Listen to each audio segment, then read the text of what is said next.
Pessoal, agora olhando um pouquinho para fora do nosso quintal, vamos fazer uma viagem aí para a Argentina para a gente falar um pouquinho da situação do país. Tem a inflação, que pode ser a maior desde 1990, esse é um tema que a gente vai discutir já já, mas o presidente Javier Milei confirmou hoje que a Argentina chegou a um novo acordo com o Fundo Monetário Internacional para o desbloqueio de 3 bilhões e 300 milhões de dólares. Os detalhes devem ser anunciados ainda hoje pelo ministro da Economia, o Luiz Caputo, e depois de uma reunião com o Banco Central ali do país. De acordo com a imprensa argentina, as conversas com o FMI foram encabeçadas nos últimos dias por Caputo e pelo chefe de gabinete de Milei, que é o Nicolás Possi. Essa será a 7ª revisão do acordo com o FMI, que foi firmado lá em março de 2022. Agora vai, Gani? Difícil, hein? Difícil. Olha, tem muito desafio pela frente, desafio fiscal, desafio inflacionário e muita resistência por parte da classe política, do judiciário. O maior problema do Milei não vai ser o econômico, que já não é pequeno, mas vai ser a resistência política. Agora, o que me chama a atenção, eu acho que tem bastante coisa acertada na política econômica do Milei, procurando o ajuste fiscal, fim do mecanismo de controle de preços, Evandro, mas eu não consegui entender até agora, e aí eu faço uma crítica, por que ele reduziu a taxa de juros com uma inflação de 200%. Ele reduziu de 130% a taxa de juros básica lá da Argentina para 100%, enquanto a inflação está em 200%. O principal instrumento de combate à inflação que é provado em economia é a política monetária restritiva, é juros altos. Infelizmente, gera efeito colateral para a atividade econômica, sem sombra de dúvidas, mas é isso que controla a inflação. Tirar dinheiro de circulação, tirar o excesso de dinheiro de circulação e acaba também tendo um efeito na valorização do câmbio. Eu não consegui entender ainda por que o Milei reduziu a taxa de juros em pleno processo inflacionário. Você conseguiu entender, Dávila? Não, realmente são questões da política Milei que é difícil de entender. Eu concordo com a Langani aqui. Nós precisamos de uma política restritiva nesse momento. Agora, algo que também eu não vi nas medidas provisórias, que é importante, é como combater a inflação inercial. Ou seja, porque a inflação carrega a expectativa de que a inflação vai continuar crescendo. Então, enquanto ela cresce, as pessoas estão tentando projetar quanto vai aumentar o preço nos próximos meses, para poder reajustar. E isso cria a famosa bola de neve que, ao antecipar quanto vai crescer, você geralmente aumenta o preço mais do que a inflação que você está prevendo para não poder perder dinheiro.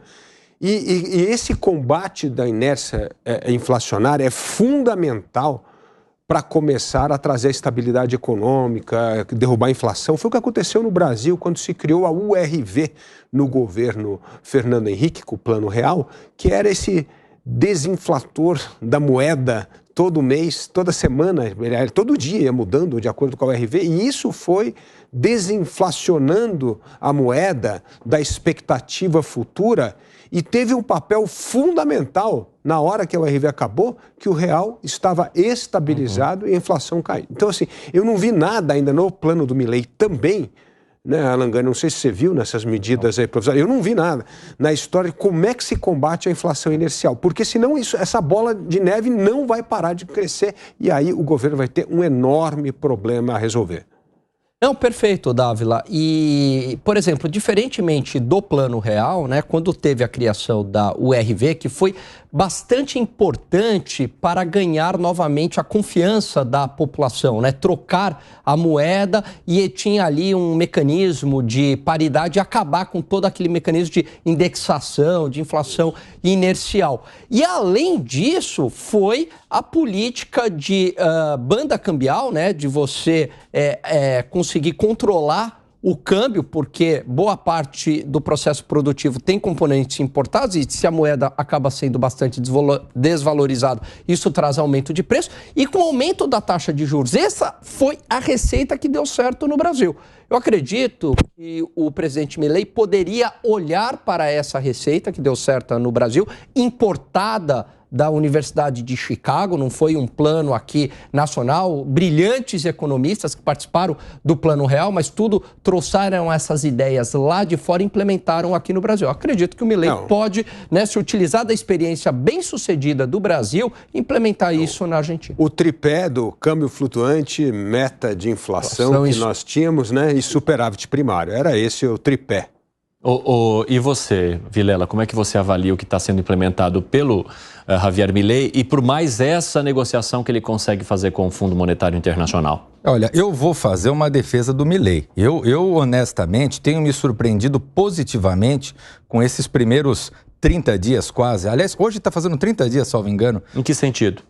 De presidência do Milei, no sentido de que o Milei está demonstrando no governo um discurso muito mais, uma prática muito mais racional do que aquele discurso de campanha.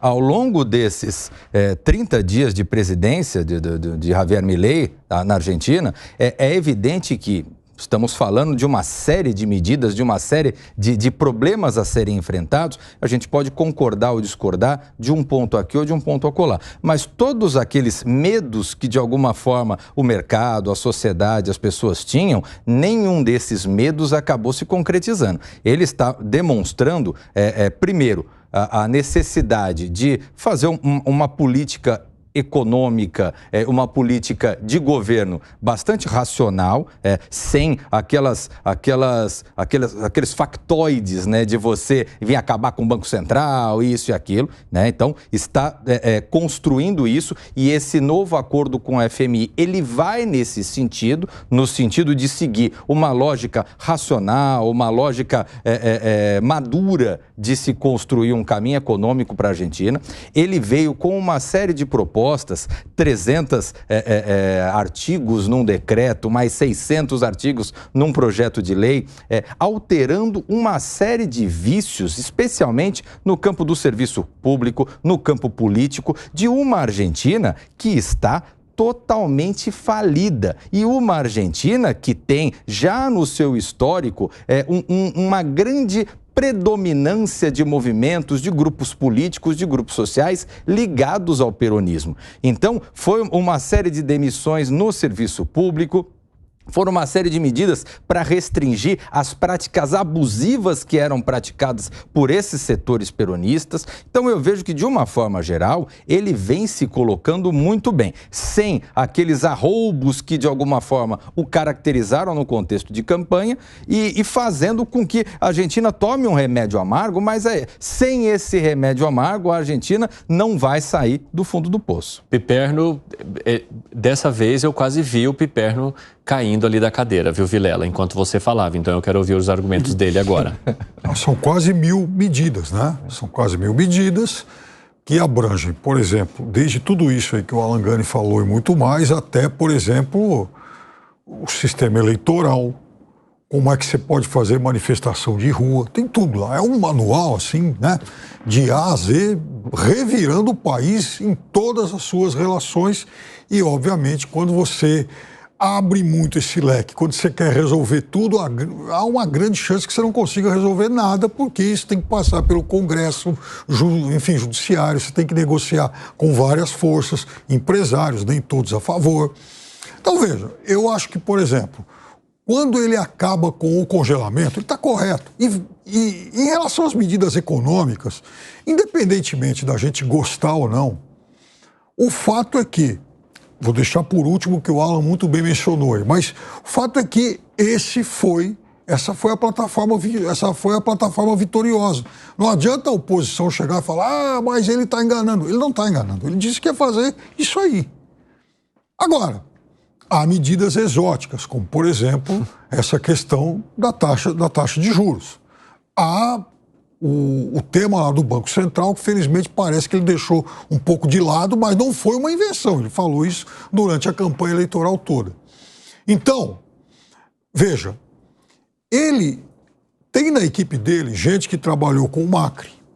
Você está mencionando, por exemplo, a inflação dos anos 90, aquilo Sim. não era peronismo, esse é um problema crônico enfim, nosso vizinho, independentemente de qual seja a força que esteja no governo, é sempre bom, importante a gente reforçar isso. A Argentina não foi inventada em 2003. A Argentina já teve inflação de 4 dígitos. A Argentina já teve inflação de 3 dígitos. A Argentina já teve 5 presidentes em um ano. Tudo isso é um passado mais ou menos recente. Agora, a pauta econômica tem grande chance de não dar muito certo, porque ele tem dificuldades para negociar e ele quer fazer, e ele quer que as outras forças engulam esse negócio.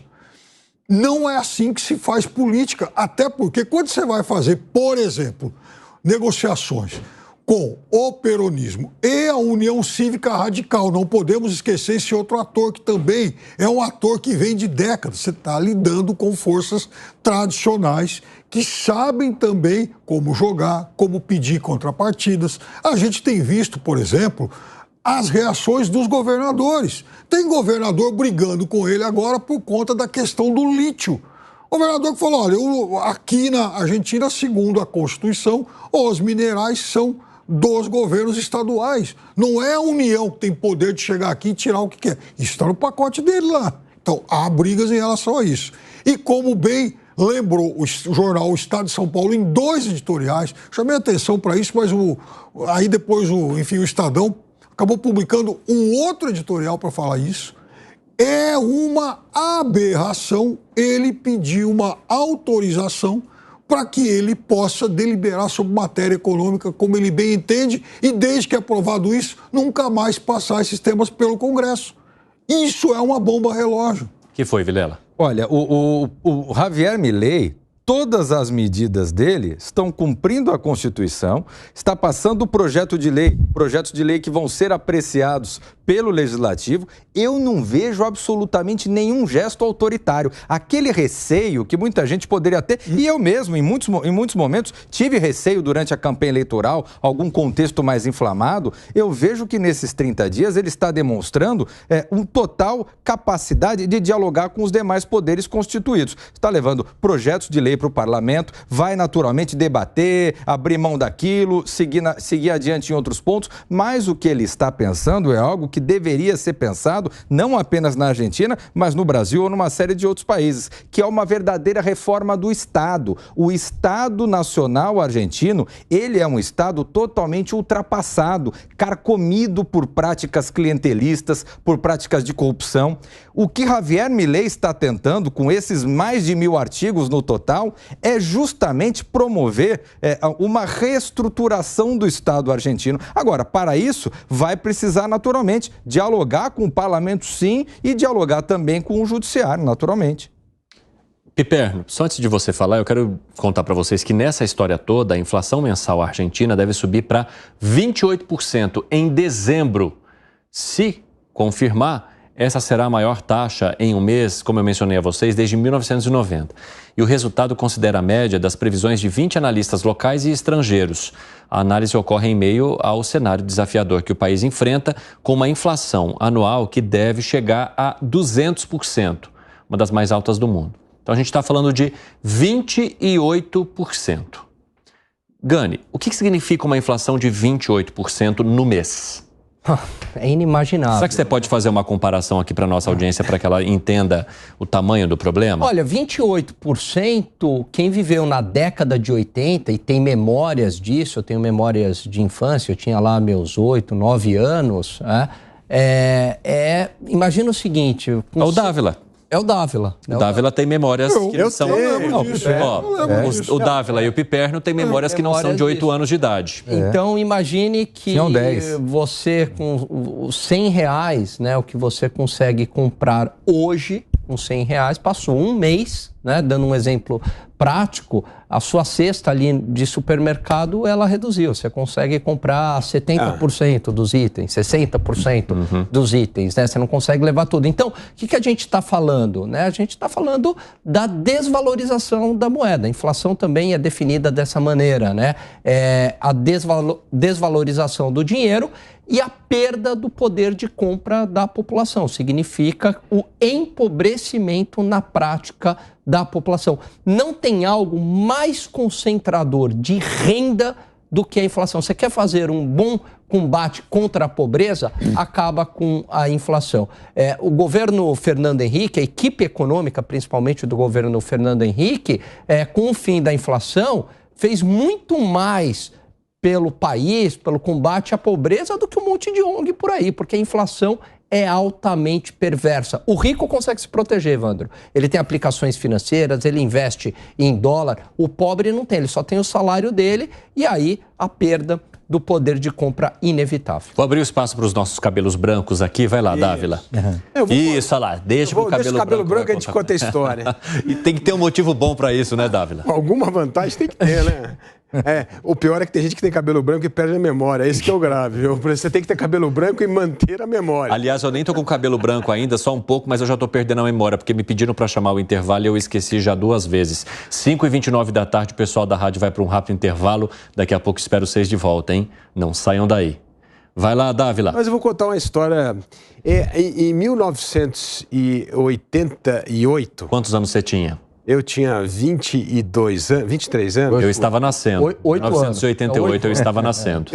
Eu tomava conta de uma fazenda da minha família e eu tinha que pagar os funcionários no dia que eles tinham que receber o salário, eu pagava na porta do supermercado. Então ia todo mundo da fazenda, uns iam de carro, outros iam de carreta, todo mundo ia para a porta do supermercado. Eu dava o salário na mão de cada um, na porta do supermercado. Eles entravam no supermercado, faziam a compra do mês, aí colocava toda aquela compra do mês nas carretas, no trator, para levar para casa. Sabe por quê? Porque se eles voltassem na semana seguinte, eles iam comprar 30% ao menos. Se fosse no meio do mês, já não ia comprar e não conseguia comer no mês. Olha que absurdo que é viver com essa inflação no Brasil. Isso é a vida real das pessoas que não tinham como proteger o dinheiro.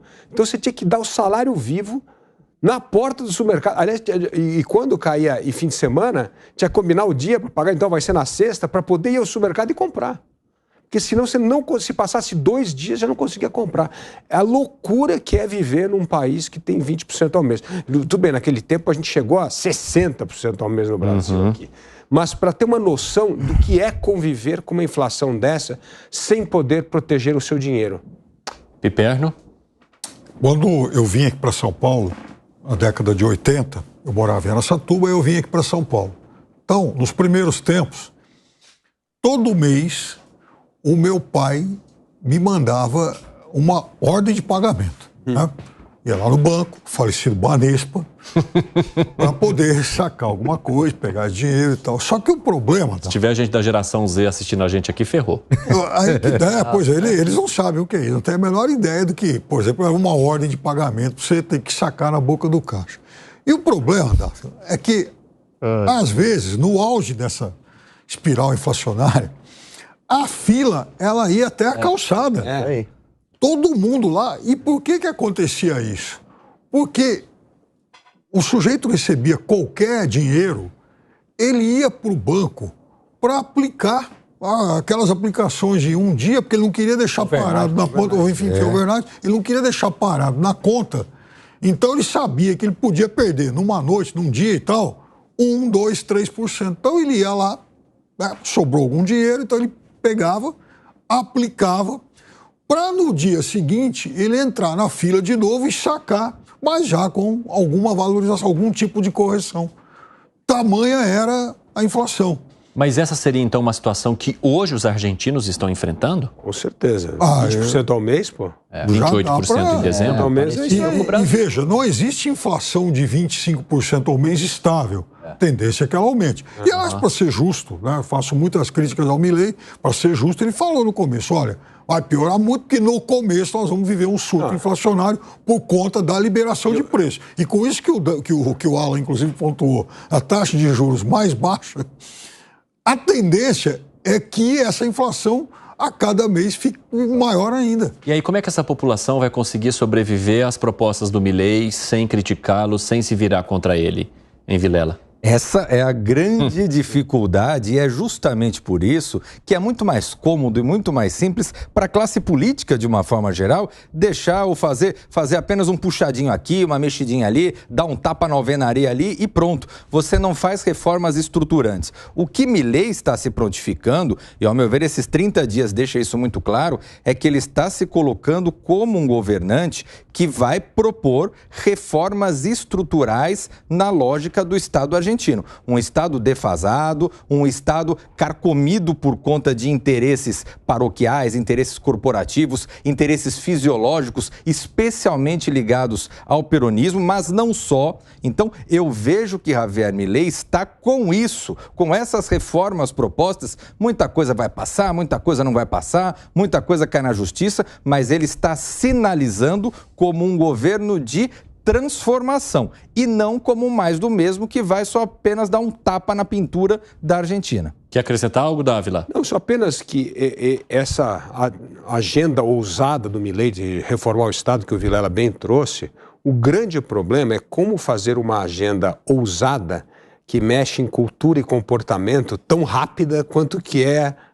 o gradualismo da mudança de cultura e comportamento. Tem um descasamento aí entre a pressa para mudar o Estado e a readaptar a cultura a uma nova realidade que não é trivial. E, geralmente, esses reformistas acabam perdendo a ligação com os seus liderados por causa disso.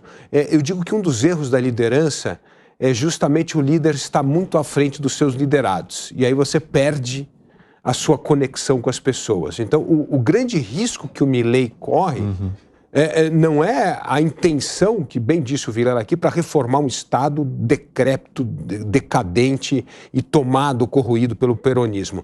É como fazer essa mudança e não perder a população entender o que o líder está fazendo. Porque se ela não entende, ela se levanta contra a liderança.